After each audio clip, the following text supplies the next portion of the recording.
Et si tu étais en train de t'auto-saboter rien qu'en parlant? Si chaque jour tu utilisais des mots qui étouffent ta sensibilité sans t'en rendre compte? Aujourd'hui, dans cette nouvelle vidéo avec Saverio, on va démasquer ces mots et surtout, eh bien, on va t'offrir des alternatives puissantes, respectueuses, pour que tes mots puissent enfin t'élever.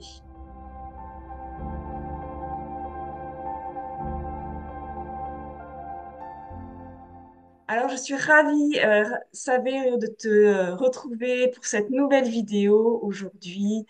Bonjour, Savé. Bonjour, bonjour Christine, merci. Moi aussi, je suis ravi d'être avec toi. Et aujourd'hui, eh bien, c'est une vidéo qui va parler du pouvoir des mots. C'est subtil, c'est concret, mais voilà, ça a un énorme pouvoir. Et donc, on va parler au début de ces mots qui étouffent votre sensibilité.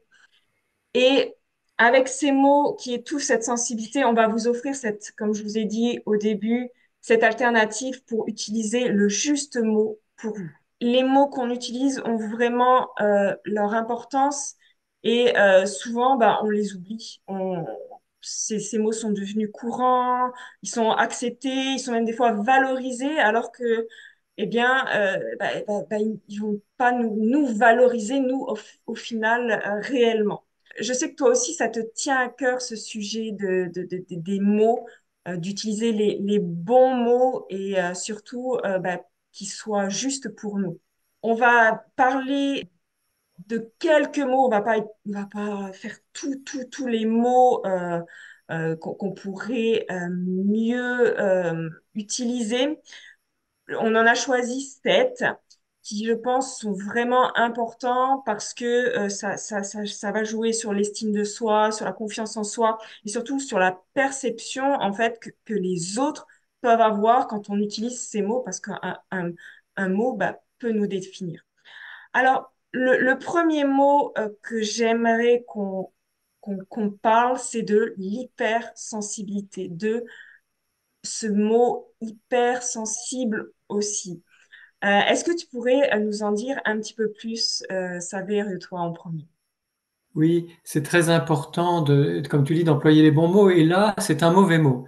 Hyper, c'est un mauvais choix parce que hyper veut dire trop. Hyper désigne un excès. Et donc, tout de suite, si on se désigne comme étant hypersensible, trop sensible ou ayant une hypersensibilité, un trop de sensibilité, un excès de sensibilité, on se dévalorise d'emblée quand on parle de soi ou quand on parle de personnes qui sont très sensibles. Et c'est déjà de l'auto-sabotage, c'est déjà de l'autocritique qui peut devenir de l'auto-sabotage, de l'autodestruction.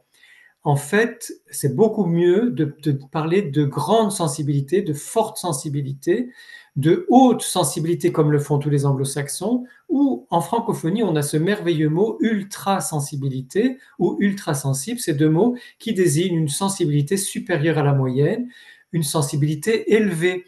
Et donc, en choisissant de dire je suis ultra sensible ou simplement je suis très sensible, je suis fort sensible, on spécifie notre sensibilité qui est plus élevée que la moyenne sans se dévaloriser. Et ça, c'est vraiment important.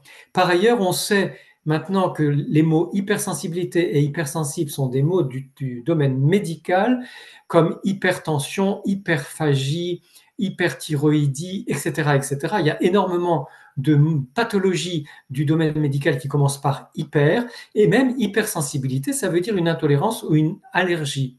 En plus, l'équipe d'Hélène Aron aux États-Unis, donc Hélène Aron, c'est la pionnière, la spécialiste de la haute sensibilité.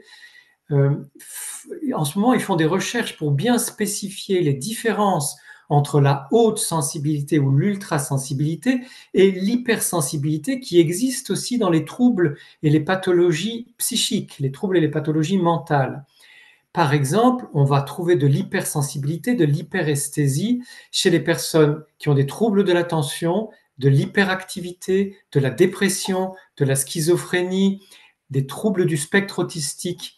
Et on retrouve l'hyperesthésie chez les hauts potentiels intellectuels. Mais chez ces personnes, il y a de l'hypersensibilité au sens médical, c'est-à-dire des troubles mentaux, des troubles du cerveau, mais il n'y a pas forcément de haute sensibilité. Donc faisons très attention à maintenant parler de haute sensibilité ou d'ultra-sensibilité. Ces deux-là sont synonymes, ils veulent dire la même chose, et de laisser de côté les habitudes des réseaux sociaux et de certains médias, même si beaucoup, ça change hein, grâce à l'Observatoire de la sensibilité, ça change en ce moment, on emploie de plus en plus les bons termes. Donc nous vous recommandons de parler de haute sensibilité ou d'ultra-sensibilité, de dire que vous êtes ultra-sensible ou tout simplement très sensible, fort sensible. Merci. Ouais, et en plus, ce terme, voilà, de hyper, comme tu l'as dit, c'est trop. Et quand, moi, je sais que quand j'employais ce mot d'hyper, je me sentais trop. C'est ce que tu as dit, c'est je me sentais vraiment trop et tout était trop en moi. Et quand j'ai vraiment, voilà, découvert ce terme de haute sensibilité, ces autres mots, en fait, qui valorisent bah, qui nous sommes, pour moi, quand on dit hautement sensible, il y a une autre vibration. Il y a vraiment une autre vibration que dans le hyper. Tout à Et fait.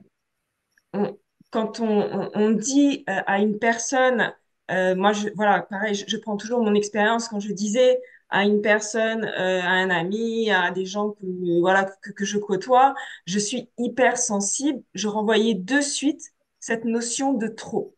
Alors que maintenant, c'est grâce à toi vraiment que j'ai découvert ces changements de mots, cette subtilité, parce que c'est vrai que c'est subtil. On pourrait dire, mais bon, qu'est-ce que ça change? Mais en fait, ça change énormément parce que maintenant, quand je dis que je suis hautement sensible, déjà les gens, ils disent, mais c'est quoi hautement? Et puis, ils sont pas intrigués de la même façon que hyper, où on est de suite catalogué. Avec le hautement sensible, ils voient cette sensibilité du côté de la lumière, du côté positif. Et moi, ça a vraiment changé la perception que les autres avaient sur moi-même. Alors, j'ai changé ma perception aussi. On a cet effet miroir, mais ces mots ont été vraiment, moi, euh, bah, ça a changé quelque chose dans ma communication et bah, dans la façon dont les autres m'ont perçu aussi.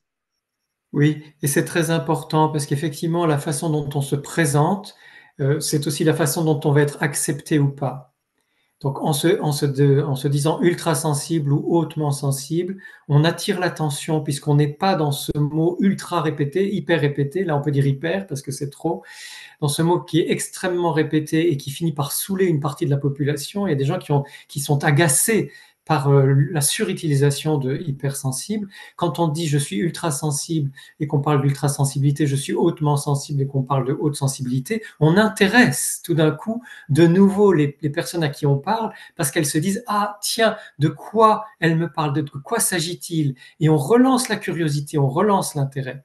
Et puis il y a un autre phénomène qui a été le phénomène 2021 avec l'arrivée de personnes qui étaient plutôt hyperactives ou très égocentriques qui se sont déclarées hypersensibles, c'est qu'on a bien vu le décalage entre le discours de ces personnes qui récupéraient l'étiquette hypersensible à la mode à l'époque pour faire parler d'elles encore un peu plus, alors qu'elles n'étaient pas hautement sensibles, elles ne sont pas ultra sensibles ces personnes. Donc là, on est en train de vivre un retour à l'équilibre avec le sens juste des mots, ultra sensible, haute sensibilité, ultra sensibilité, etc. Et je pense que c'est beaucoup plus sain, que finalement, aujourd'hui, les personnes qui vont se décrire comme étant hautement sensibles, ultra sensibles, sont des personnes qui sont réellement concernées par la haute sensibilité, par l'ultra sensibilité. Et ça, c'est très bien. Mm.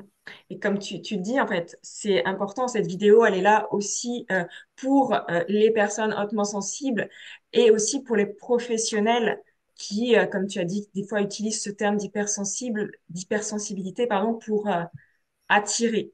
Et nous, on n'est pas là pour attirer, on est là pour euh, Informé. accompagner, informer et valoriser surtout cette sensibilité. Et c'est vraiment ça quand même qui est important pour vous qui regardez cette vidéo. Est-ce que tu voulais rajouter quelque chose sur ce thème d'hypersensibilité et Non. de hautement sensible et ultra sensible? Voilà, c'est vraiment ces termes qui sont ultra sensibilité, sensibilité élevée. Après, vous pouvez trouver votre terme, hein, Exactement. il y a pas de terme parfait, il y a juste le juste terme qui va résonner en vous et surtout, en fait, qui va nous valoriser, se valoriser personnellement pour soi-même et pour les autres. Il y a un autre mot qu'on emploie et que j'ai employé et que j'emploie encore de temps en temps, mais j'essaie de faire attention, de faire un reset justement pour ne plus l'employer d'une autre façon. C'est ce mot normal. On l'emploie, mais à tout va, ce mot, normal. Et pour moi, ce mot, il enferme en fait vraiment dans une norme sociale, collective. Et je trouve ça très, très rigide. Je ne sais pas ce que toi tu en penses, Saver. Alors oui, moi aussi, hein, je suis tout à fait d'accord. C'est très important de ne pas utiliser le mot normal, sauf si on veut absolument et précisément, exactement désigner une norme qui existe, comme les normes européennes, ou une norme de production, etc. Mais dans le domaine des relations et de la vie psychique, de la vie humaine, normal n'est pas un bon terme parce que ça ne veut pas dire grand-chose. Les normes, elles évoluent en fonction des milieux sociaux, des périodes, des cultures, de l'histoire, etc. Et souvent, quand on emploie le mot normal, on veut dire habituel. C'est habituel, ou c'est l'usage. L'usage dans tel milieu, dans telle époque, euh, sur tel réseau social, l'usage, ça va être d'employer tel ou tel mot, de faire telle ou telle chose, de considérer la vie de telle ou telle façon, mais c'est un usage, c'est une habitude, c'est un point de vue, ce sont même souvent des croyances, donc ça n'a rien de normal. Et aussi, on peut remplacer ce mot par naturel. Quand c'est quelque chose qui nous semble vraiment évident, on peut dire c'est naturel. Pour moi, c'est naturel de faire comme ça ou alors sain. Quand on emploie le mot normal pour dire c'est équilibré, harmonieux, naturel, sain, ça fait partie de quelque chose qui est de l'ordre de la santé ou du bon fonctionnement du corps, par exemple, ou de la qualité d'une relation. Ça va être une relation équilibrée, une relation harmonieuse, une relation favorable. Il y a énormément de termes, et là encore, choisissez chacune et chacun les termes, les mots qui vous correspondent le mieux. Mais surtout, évitez ce mot normal parce que souvent c'est un mot valise qui ne veut rien dire. Et quand on cherche, on prend quelques secondes à chaque fois pour les mots qu'on vous propose de remplacer là. Il suffit de prendre 1, 2 secondes pour se dire comment je vais remplacer cette habitude par un autre mot. Eh bien, on va trouver des mots plus justes pour nous et pour la situation qu'on est en train de décrire. Et c'est plus riche, on a une expression qui est plus agréable pour nous et pour les autres et qui est aussi plus précise et qui donc notre communication va être plus claire, elle va être plus efficace. Il y a aussi ce mot, on peut dire aussi singulier, ou c'est dire aussi c'est ce qui me correspond le plus ou ce qui est le plus juste pour moi. On n'est pas obligé de remplacer un mot par un seul mot, on peut remplacer par d'autres Voilà. mots ou une association de mots. Mais voilà, ce qui est important, c'est pas de s'enfermer en fait, parce que un mot peut vraiment enfermer. Et je pense que ce mot normal, ça nous enferme, comme tu disais. C'est en fait, si on rentre dans des cases et je pense que chaque individu ne peut pas être dans une case. Oui, et puis il fait partie de ces mots terribles comme normal, anormal, positif, négatif, bon, mauvais, bien, mal. C'est-à-dire que très vite avec ces mots-là, on est dans des jugements de valeur et on est dans de la dichotomie, dans Mm, de la mm. dualité, dans du blanc-noir, c'est-à-dire c'est tout l'un ou tout l'autre, et ça aussi c'est enfermant. Donc en remplaçant ces mots par autre chose qui nous correspond mieux, on sort aussi de ces catégories très tranchées, radicales, qui enferment tout le monde, on sort des jugements de valeur et on entre dans la description de la réalité, dans la description des phénomènes. Et ça, c'est beaucoup plus porteur. Et comme tu as parlé justement de ce mot anormal, beaucoup de personnes hautement sensibles se sentent anormales justement, et ça exclut ce mot, ça exclut, mais vraiment. Donc, ce Oui. sont des mots, voilà. Reprécisons-le, hein, quand on est hautement sensible ou ultra sensible, on fait partie d'une grande famille de personnes dont la sensibilité est plus élevée, une grande famille qui correspond à 30% de la population mondiale et qui n'a rien d'anormal. La haute sensibilité n'est pas une maladie, ça n'est pas une pathologie, ça n'est pas un trouble, c'est un tempérament. c'est une spécificité, une nature. Et dans cette grande famille des personnes ultrasensibles, nous sommes chacune et chacun différents. Donc nous pouvons là encore trouver nos propres mots, les mots qui nous correspondent le mieux pour décrire nos expériences de vie. Et c'est pour ça justement qu'on n'utilise plus ce terme d'hypersensibilité et de ce terme de normal parce qu'on a une sensibilité qui est totalement naturelle. Donc voilà, ce sont des termes qu'il faut essayer. Alors, comme je vous ai dit, moi, je les utilise de temps. Alors, plus hypersensibilité, moi, ça y est, c'est banni, je ne l'utilise plus. Alors, vous pourrez peut-être voir des fois des hashtags sur mon, mon- mes réseaux sociaux, Instagram, parce que pour le moment, c'est encore le terme qui est utilisé et que les professionnels peuvent utiliser. Hein. Je pense qu'on en a peut-être pas, on va peut-être en parler un petit peu après. Mais voilà, on utilise en hashtag, mais plus à en parler parce que voilà, c'est plus ça, ces termes qu'il faut utiliser. Alors, vous Oui, allez voir de temps et en pour temps, changer, et pour changer les algorithmes, c'est important aussi de rajouter d'autres hashtags avec ultrasensibilité, haute sensibilité, parce que on va changer la donne aussi petit à voilà. petit en proposant d'autres mots-clés qui sont les mots les plus justes. Quant aux professionnels, ils ont une double responsabilité parce qu'ils parlent en leur nom en tant que personne humaine, mais ils parlent aussi en tant qu'experts ou spécialistes. Donc, il est d'autant plus important que vous, les professionnels psy, coach ou autres, accompagnants, soignants, écoutants, vous parliez de haute sensibilité, d'ultrasensibilité, de personnes hautement sensibles, ultrasensibles, très sensibles ou fort sensibles, ou de parler de sensibilité élevée si on veut prendre des mots simples de la vie courante. Votre responsabilité, là, elle est très grande puisque vous servez de modèle par rapport à tout ce que vous dites. Ça va être modélisé par les personnes qui vous écoutent pour reprendre vos termes et les propager après sur les réseaux sociaux. Tout à fait. Et ça se fait petit à petit. Comme tu as dit pour l'algorithme, c'est petit à petit. Ça va pas se faire un claquement de doigts et vous-même, petit à petit, eh ben, remplacer ces mots et à force, eh ben, vous allez plus les utiliser.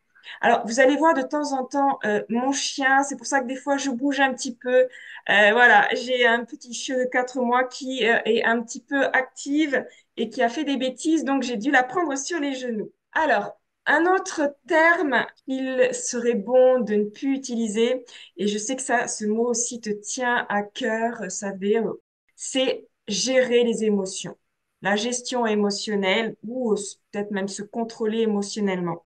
Alors, ce sont des termes que moi, j'utilisais encore, pareil que ce mot normal, et que ça y est, j'ai réussi à ne plus utiliser parce que j'en ai vraiment compris le bénéfice. Le bénéfice pour nous, pardon, de ne plus utiliser ces termes.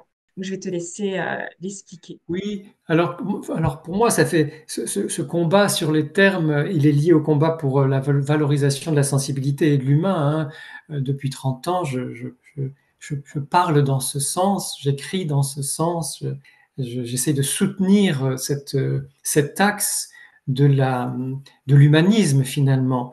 On a des mots qui appartiennent au vocabulaire technique, au vocabulaire mécanique, au vocabulaire technologique, au vocabulaire de la performance et du contrôle. Et aujourd'hui, alors déjà, il n'y a pas de correspondance possible entre ce vocabulaire froid, déshumanisé du monde de la technique et tout le monde de la sensibilité qu'on essaye de développer pour que la vie en société, que la vie entre nous soit plus conviviale, plus solidaire, plus dans la coopération, le respect, la joie et tout ce que la sensibilité peut apporter. C'est pour ça que depuis très longtemps, je dis c'est impossible de gérer nos émotions.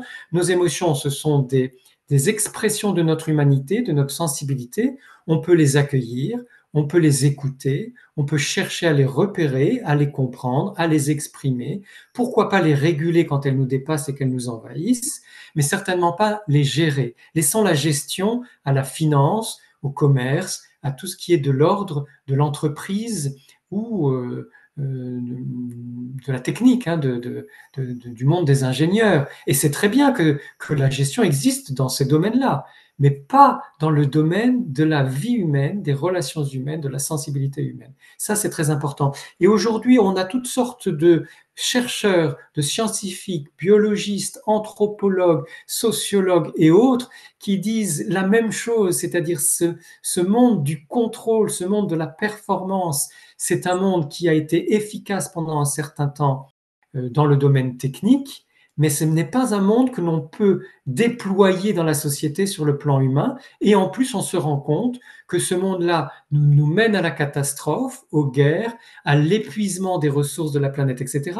Et qu'en même temps, depuis des années, et ça aussi on en parle à l'Observatoire depuis longtemps, avec la révolution sensible, depuis des années, un nouveau monde émerge qui existe de plus en plus, même si on en parle trop peu sur les médias et sur les réseaux sociaux. Ce monde qui émerge, c'est un monde de la solidarité, de la coopération, de l'entraide, de l'écoute, donc de la sensibilité, des émotions, etc. Et quand vous allez faire ce choix de parler autrement de vos émotions, déjà vous allez mieux vivre vos émotions, mais en plus vous allez contribuer à l'émergence de ce monde qui de toute façon est là et va être de plus en plus important, ce monde humain où nous pouvons vivre nos sensibilités sans peur et sans avoir besoin de chercher à contrôler quoi que ce soit. Dans ce mot, voilà, contrôler les émotions, gérer les émotions, il y a cette notion de dominer. C'est comme si on voulait dominer nos émotions. Et donc, en fait, si on veut les dominer, les gérer, ça veut dire qu'on va pas exprimer toutes nos émotions. C'est-à-dire qu'on va choisir l'émotion qu'on veut, sauf qu'on sait que, ouais, peut-être qu'il y en a qui ne le savent pas, mais chaque émotion est importante. Les émotions dites négatives, en fait, elles sont pas négatives, elles sont super importantes et elles sont là pour une raison, elles ont un message à apporter.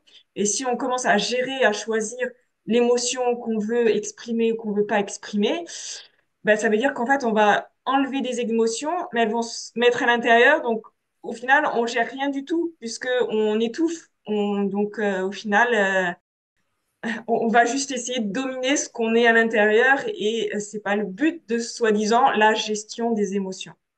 Oui, et puis en plus ça ne marche pas. C'est en accueillant les émotions, en Mm. acceptant de les vivre, de les écouter, de comprendre le message qu'elles nous apportent, le besoin sous-jacent. C'est en faisant cet apprivoisement, en vivant cet apprivoisement avec chacune de nos émotions quand elle arrive, même si elle est difficile à vivre, hein, ça, bien sûr, ça arrive à tout le monde d'avoir des moments difficiles du point de vue émotionnel, c'est en les apprivoisant, en les accueillant, en les écoutant, que nous pouvons vivre au mieux nos émotions, les partager avec d'autres et ne plus être envahi, ne plus être dépassé par ces charges émotionnelles, ces charges affectives. Donc, dans les mots, voilà, pour remplacer cette gestion émotionnelle, réguler les émotions. Alors moi, je pensais à se laisser traverser par nos émotions ou dire j'ai une émotion qui est messagère. Est-ce que tu aurais Oui. d'autres mots? Vivre ses émotions, parce que c'est large, vivre. Il y a Voilà, tout ce qu'on vivre, vient de dire, c'est d'en vivre ses émotions, apprivoiser ses apprivoiser. émotions, écouter ses émotions, ce que vous voulez, mais des termes qui soient des termes humains et sensibles, Mm. parce que c'est ça qui va vous permettre d'avoir l'attitude juste avec vos émotions. Justement, tu parlais de sensible.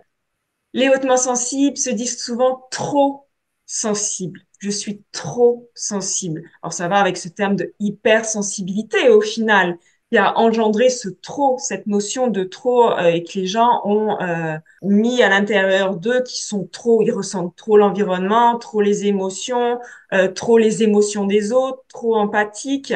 Ce trop, je- il, pareil, c'est un mot qu'on utilise trop.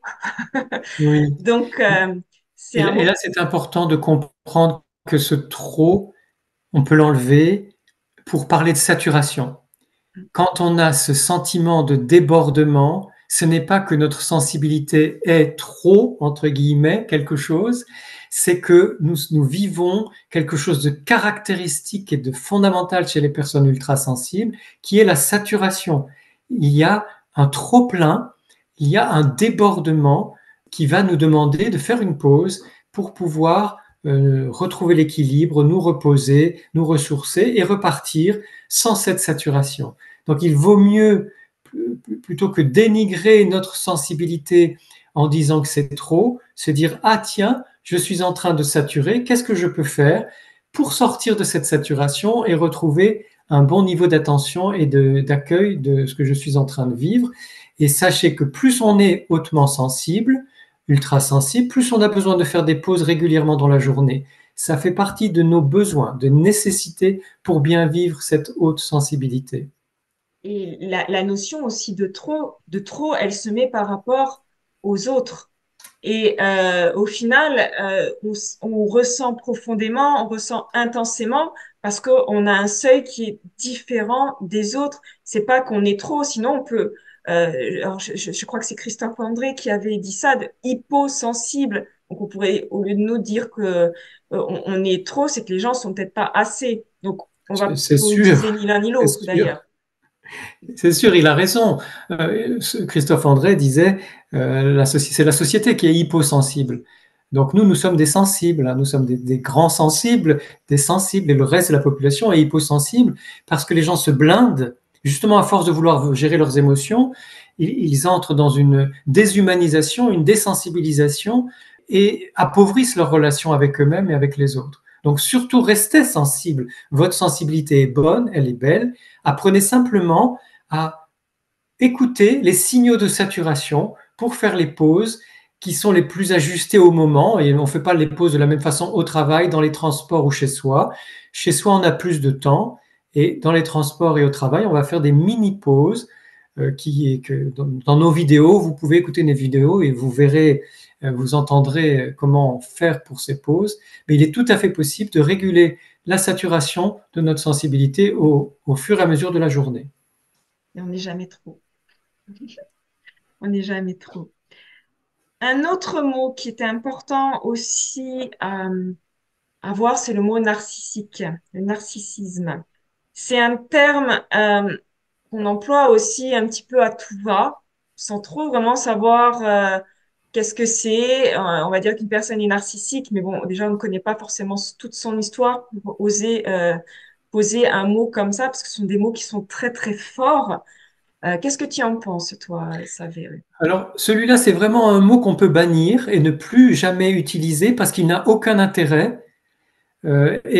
Contrairement à normal, gestion, qui peuvent être utilisés dans certains contextes qui ne sont pas les contextes de la sensibilité, mais qui peuvent être certains contextes techniques ou autres, narcissisme, c'est une erreur de départ. En fait, Sigmund Freud, l'inventeur de la psychanalyse, ou un des inventeurs de la psychanalyse, était juif de culture, d'origine. C'était de famille juive. Et pour que la psychanalyse ne soit pas, selon ses termes à lui, hein, ne soit pas considérée comme une science juive, il s'est beaucoup appuyé sur la mythologie grecque. Il a parlé d'Œdipe et du complexe d'Œdipe, aujourd'hui complètement remis en question, et il a aussi parlé du narcissisme à partir des traductions qu'on avait des mythes concernant Narcisse. Donc ça vient de là, avec une interprétation qui est celle de Freud. Il y aurait dans sa théorie deux formes de narcissisme. Le narcissisme primaire, qui est le fait de s'aimer, de se respecter, de prendre soin de soi, et qui est donc bon, il est sain, c'est la santé de chaque être humain de pouvoir s'aimer, s'écouter, se respecter, prendre soin de soi. Et on ne parle plus du tout de narcissisme quand on parle de ça. On va parler d'amour de soi, de bienveillance, d'autocompassion, d'autoconsolation, etc. Et le narcissisme secondaire, qui est un trouble, une pathologie, qui lui va concerner les personnes perverses, les personnes psychotiques, les personnes sociopathiques, les personnes psychopathiques, les personnes qui ont des grandes difficultés avec les autres, dans la relation avec les autres. Et donc, on a cru à un moment que pour désigner l'égocentrisme ou l'égoïsme ou l'exhibitionnisme ou toutes sortes de troubles qu'on peut trouver dans notre société du spectacle et du business et des réseaux sociaux, on a surutilisé, surtout les Américains en ce moment, ils n'arrêtent pas avec ce mot, c'est une obsession, surutiliser le mot narcissique ou narcissisme pour parler des personnes égocentriques ou manquant d'empathie ou sociopathiques, etc. Or, ça n'est pas une bonne idée parce que déjà parce qu'il y a ces deux formes de narcissisme, alors on ne sait plus où on en est. Est-ce qu'il y en a un qui est bon, l'autre est mauvais, comment c'est possible? Mais aussi parce que si on lit bien la mythologie grecque et latine, on se rend compte que Narcisse, il a une histoire beaucoup plus compliquée que ça. Il est né d'un viol, il est justement en manque de relation lui-même, il a du mal à évoluer par rapport à ce traumatisme fondamental. Et donc, il vaut mieux utiliser d'autres mots et laisser la mythologie grecque de côté. Donc, celui-là, on peut l'oublier. Il est utilisé à tort et à travers, mais souvent très mal utilisé. Et on peut simplement dire, en fonction de ce qu'on ressent, cette personne, je la trouve très centrée sur elle-même, ou elle se met tout le temps en valeur, elle se met en scène, elle se met sur le devant de la scène, ou nous-mêmes, si ça nous arrive, parce que personne n'est parfait, et ça peut nous arriver à nous, à certains moments, d'avoir beaucoup parlé de nous, d'avoir été un peu auto-centré, mais n'employons plus ce terme. Essayons là encore de trouver une palette de mots qui vont décrire ces situations où on s'exhibe un peu trop, où on se met en avant, où les autres le font et que ça nous gêne et ça ne favorise pas la relation, pour revenir à des relations qui soient finalement plus saines, où chacun a sa place, chacun a sa possibilité de parler, chacun a son point de vue, et on peut échanger, partager. Revenons au partage. Là encore, c'est la coopération. J'avais aussi un autre mot qu'on utilise régulièrement, c'est la résilience. C'est un terme qu'on voilà, qu'on pareil un petit peu comme le mot narcissisme, les gens ne savent pas trop qu'est-ce que ça veut dire, ne connaissent pas l'histoire voilà, ils l'utilisent un petit peu à tout va. Et des fois, en fait, en utilisant ce mot résilience, il y a certaines personnes qui se mettent beaucoup de pression parce que, ben voilà, ils se disent que, ben voilà, il faut aller, on subit un traumatisme, ben allez hop, on devient résilient et hop, il faut y aller vite et que ça aille vite mieux. Et voilà, c'est un mot, je trouve que des fois, il peut mettre un petit peu de pression. Qu'est-ce que tu en penses aussi, toi, Saber? Oui, oui, je suis mille fois d'accord. Je trouve même que ce mot résilient ou résilience, ces mots mettent beaucoup de pression et ça vient aussi de leur histoire. C'est important de reprendre l'histoire des mots. Résilience, c'est un mot qui, en américain, là, ça vient vraiment des États-Unis, même pas de l'anglais à l'origine en Grande-Bretagne ou au Royaume-Uni. Ça vient de la mythologie américaine, du mythe américain de finalement de surpuissance, de toute puissance, d'invulnérabilité. Et c'est un mot qui veut simplement dire être résistant. Il n'y a aucune raison pour laquelle nous, francophones, nous parlions de résilient ou de résilience. Parce que, à l'origine, ça veut simplement dire résistant et résistance. Et finalement, on pourrait dire je suis résistant, je suis résistante dans certaines circonstances, c'est vrai, et parfois on peut l'être trop, et parler de résistance au traumatisme, aux difficultés, aux épreuves, etc., sans chercher à être trop résistant non plus, parce qu'on a besoin de garder notre sensibilité, on ne peut pas passer sa vie à se blinder. Or, aux États-Unis, ce mot est devenu une espèce. Ce mot était idolâtré parce qu'il est utilisé dans tous les domaines, pas simplement la psychologie. C'est un mot qui vient de la physique avec la résistance des matériaux, c'est-à-dire comment un matériau souvent métallique résiste à une pression, à une température extrêmement élevée, à des tremblements de terre, etc. Ça vient de là, la résilience. Mm. Et donc, ça n'a pas grand intérêt sur le plan psychique. Et en plus, ils en ont fait une espèce de qualité, une suprématie, enfin une qualité qui met au-dessus de tout, où il faudrait être résilient dans tous les domaines, et où finalement, encore, c'est comme gestion des émotions, ou gestion de je ne sais pas trop quoi, on finirait par s'oublier. Donc revenons plutôt à nos mots francophones. Si vous voulez parler de votre résistance, et pourquoi pas, dites je suis résistante ou je suis résistant, tout en sachant qu'il y a des limites à ça. On ne peut pas être uniquement blindé et insensible, on a aussi besoin de ressentir ce qu'on vit. Si vous avez envie de parler, si vous souhaitez parler de votre façon de renaître après un traumatisme, de dépasser un traumatisme, de rebondir après un traumatisme, de traverser une épreuve, eh bien dites-le avec ces mots-là ou avec vos mots à vous. Parce que sinon, on est de nouveau dans un mot fourre-tout qui a été surutilisé et qui, comme tu le dis, Christine, nous met la pression, mais en plus, ça n'est pas juste. On peut guérir de nos traumatismes. Ça prend du temps, ça demande parfois une thérapie ou un accompagnement de coaching, mais c'est possible. Et donc, on n'a pas besoin d'avoir cette espèce de qualité intrinsèque où nous serions résistants à tout. Non, je vis une épreuve, je peux en parler à des proches ou à un thérapeute, une thérapeute, je peux écrire quelque chose dans un journal, je suis dans un processus de soins et de guérison qui me permet de dépasser ce traumatisme. Et tout va bien. Donc là encore, si vous pouvez remplacer ce mot par d'autres, et il y en a plein qui existent, c'est mieux parce que ça va vous mettre la pression. Et par ailleurs, 30% de la population n'est pas résiliente selon les termes américains et des anglo-saxons, puisque les chercheurs anglo-saxons disent que les personnes ultra sensibles, hautement sensibles, ne sont pas résilientes. Entendons en français ou en francophonie, ne sont pas résistantes. C'est-à-dire que nous, personnes hautement sensibles, nous sentons, comme nous avons cette sensibilité élevée et très déployée, nous sentons tout, y compris nos fragilités, notre vulnérabilité, nos émotions, et tout ce qui nous bouscule, nous chamboule, nous fait chavirer, etc. Ça n'est pas un problème, parce que nous sommes d'autant plus créatives et créatifs que n'étant pas résistants, nous allons trouver les bonnes solutions pour nous, les bons ajustements, les bons rééquilibrages par rapport à nos épreuves et à nos traumatismes. Donc, voyez, c'est encore un mot qu'on peut laisser de côté.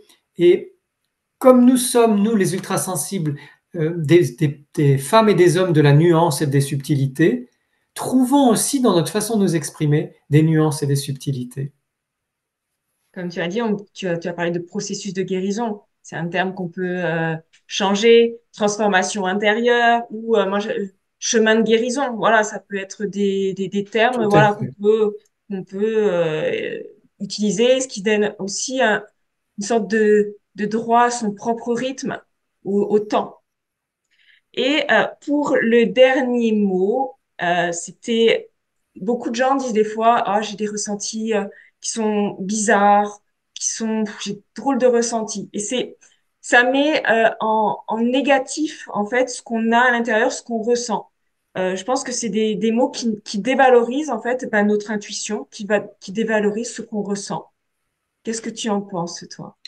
Oui, merci Christine pour cette question qui elle-même est déjà nuancée, c'est super, parce que pour tous les êtres humains, le règne de la sensibilité, la dimension de la sensibilité, c'est aussi la dimension de l'énigme, du mystère, de l'exploration et de la découverte. C'est-à-dire que nos ressentis ne peuvent pas être limpides. Nous avons besoin, même si quand on connaît sa grande sensibilité, ça se fait de plus en plus rapidement quand on a l'habitude d'être à l'écoute de sa sensibilité, d'ailleurs qu'elle soit grande ou pas grande, quand on a l'habitude d'être à l'écoute de sa sensibilité, on va plus facilement repérer ce qui se passe en nous, plus facilement l'exprimer. Mais même quand on a cette habitude, ça reste mystérieux. Et c'est bien que ça reste mystérieux. C'est-à-dire que, comme tu le disais, Christine, chacune et chacun de nous est singulière et singulier. Nous sommes différents, nous sommes uniques et nous évoluons dans le temps. Ce qui fait que oui, parfois, ça nous semble étrange. Ce que nous ressentons nous semble étrange et nous avons besoin de temps pour le percevoir mieux, pour le repérer de façon plus juste. Mais nous avons aussi besoin d'en parler aux autres. Parce que c'est en parlant ensemble on va avoir un retour d'écoute ou alors un autre témoignage sur une situation ou une expérience similaire. Et c'est comme ça que petit à petit, on enrichit notre vocabulaire ou notre capacité à exprimer ce que nous ressentons. Et ce n'est pas parce que c'est étrange ou parce que c'est inconnu ou parce que ça reste mystérieux que c'est un problème. Surtout, arrêtons de dévaloriser nos sensibilités. Quand j'interviens à la radio ou à la télévision ou dans des conférences ou dans des ateliers, à chaque fois, je vous assure, je dis vous pour toutes les personnes qui nous écoutent, au début, avant, il y a des personnes qui viennent me voir et qui me disent ah vraiment ma sensibilité c'est un handicap, c'est terrible, c'est une souffrance, elles sont là à se plaindre de leur sensibilité. Après l'émission ou la conférence ou l'atelier, les mêmes personnes reviennent en disant c'est fabuleux maintenant, j'ai compris en quoi ma sensibilité est merveilleuse. Et donc c'est la perspective, le jugement que nous portons sur notre sensibilité qui fait que nous croyons à tort qu'elle est un problème ou qu'elle est difficile ou qu'elle est source de souffrance. On a fait des vidéos là-dessus, Christine et moi.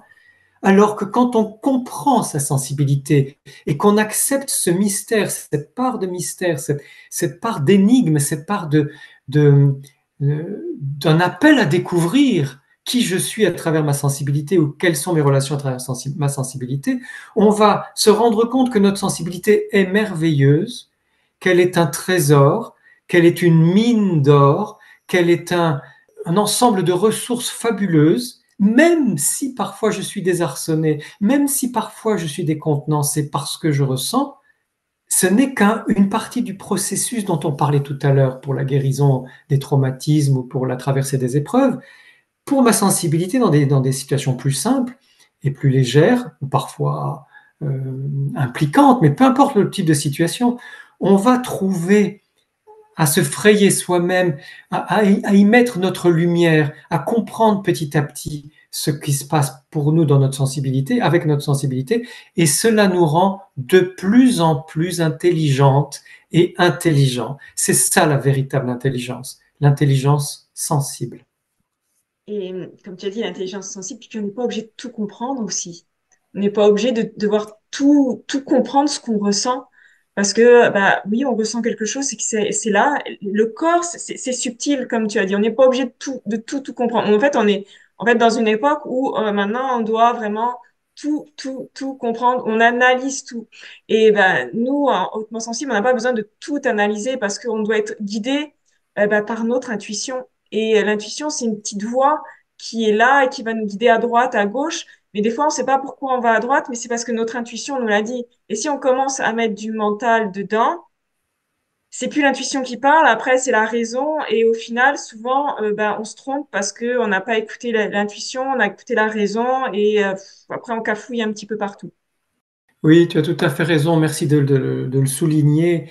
C'est vraiment grâce à l'intuition qu'on peut se frayer ce chemin de lumière à travers notre sensibilité, à travers le trésor de notre sensibilité. Et l'intuition, elle se manifeste pas forcément par des mots, elle se manifeste par des sensations, par des impressions qui peuvent être ténues, qui peuvent être fulgurantes. Et c'est justement en faisant confiance à tous nos ressentis, même étranges justement, ça peut être étrange une intuition parce que ça va nous surprendre. C'est en acceptant cette étrangeté, c'est en acceptant ce mystère et en se laissant guider par ce qu'on appelle la métacognition. Justement, c'est le contraire de l'analyse, la métacognition. Le contraire du contrôle, c'est faire confiance au cerveau et au système nerveux autonome, faire confiance à notre corps profond, à notre pensée profonde, à toutes nos intuitions pour nous guider sur le chemin de la vie. Et c'est pour ça que tous ces mots sont importants, tous ces nouveaux mots qu'on vous a, peut-être que pour vous, certains sont nouveaux, vous avez jamais entendu. Tous ces mots sont importants. Ce sont des mots qui vont valoriser. Ces mots, en fait, peuvent vraiment alors, tout changer. On va pas, petit à petit, il faut pas non plus voilà, faire croire des choses, mais un mot, un mot a du pouvoir, un mot a d'énergie. Et je pense qu'un mot, je sais pas ce que toi tu en penses, pour moi, il n'est pas neutre. Il dit quelque chose. Et puis un mot a une culture, a notre histoire. Et je pense qu'il faut, c'est pour ça qu'il faut utiliser le juste mot. Pas le parfait, mais le juste mot pour soi, en fait. Christine, tu as mille fois raison, je suis complètement d'accord avec toi. Et dans le langage de la psychanalyse, on parle de signifiant, de la psychanalyse et de la linguistique d'ailleurs, hein. On parle de signifiant. C'est un processus aussi, c'est-à-dire qu'en choisissant mes mots, je vais donner du sens à mon expérience, je vais transmettre du sens, une signification, un signifiant, des signifiants aux personnes qui m'écoutent, et je suis dans du vivant, je suis dans du processus. Et ça, c'est très important, que chacune et chacun de nous, nous trouvions nos propres signifiants, notre propre façon de nous exprimer, les mots qui nous conviennent le mieux. En ce moment, ça peut évoluer Ouais. d'une période à l'autre, et c'est très bien, la vie est faite d'évolution, mais trouvez vos propres mots, vos propres signifiants. Soyez dans ce processus vivant d'expression de qui vous êtes, et ne vous laissez plus impressionner par les réseaux sociaux et les algorithmes des réseaux sociaux. Ce sont des ordinateurs, hein, ce ne sont pas des personnes qui nous imposent les mots les plus utilisés, c'est-à-dire qui nous imposent finalement les mots les moins intelligents.